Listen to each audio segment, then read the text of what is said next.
5 फरवरी symbolically इस अमर का इजहार है कि अहले पाकिस्तान मकबूजा कश्मीर के पाकिस्तानियों के साथ हैं और इनके दिल जो हैं वो वहाँ पे धड़कते।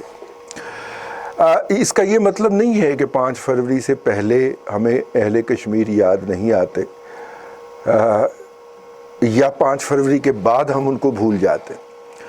जेहलम के अंदर और चनाब के अंदर वाला पानी, बहने वाले पानी का हर कतरा इस अमर की गवाही देता है कि वहाँ से भी मोहब्बतों का जमजमा जारी है और यहाँ पे भी लोगों के दिलों के अंदर कश्मीर के लोगों की मोहब्बतें जोश मारती हैं। कश्मीर तकसीम हिंदुस्तान का अधूरा एजेंडा है और इसने मुकम्मल होना है।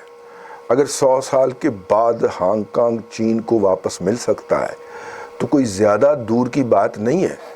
कश्मीर से ज़्यादा रकबा जो है वो भारत गुज़िश्ता 4 साल के अंदर चीन को किस्तों में सरेंडर कर चुका है और अभी मज़ीद ऐसा ही करता चला जा रहा है। तो ये कोई बड़ी बात नहीं है कि ये कश्मीर जो है, मकबूजा कश्मीर जो है वो आज़ाद होगा। वहाँ के लोगों को अपनी मर्ज़ी के साथ जिस भी मुल्क के साथ वो रहना चाहें इसका हक़ मिलेगा।